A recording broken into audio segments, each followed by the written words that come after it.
असं दुधाचं भांडं खरडून कोणी खाल्लंय का? कोणी खाल्लंय त्याने कमेंट करून सांगा. कसं भारी वाटते माहिती आहे का? त्याच्यात जराची साखर टाकायची, अजून छान लागते. तर साखर घ्यायची आपल्या हातावर असं मस्त, त्याच्यानं असं आपल्याला खरडून शाई पण निघते सगळी बाजूची आहे बघा. शाई आहे ना सगळी निघते. असं मस्त काढायचं खरडून खरडून खरडून पातेलं.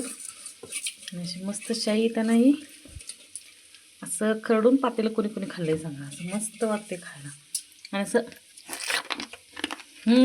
कुडू कुडू कुडू साखर मस्त खायची मजा काय निराळीच. त्यात शिळी दूध असायला पाहिजे. शिळी दूध असलं तर लय भारी. लोक कुणास ठाऊक का काय म्हणतात की शिळी दुधाचा वास येतोय असं तसं. मला तर बाबा शिळी दूध आवडते. असलं भारी आहे मस्त अगदी ना. गावाकडचा फील आला. भारी वाटायला लागलं खायला. कोणाकोणाला असं खरडून भगून खायला आवडते त्यांनी कमेंट करून सांगा.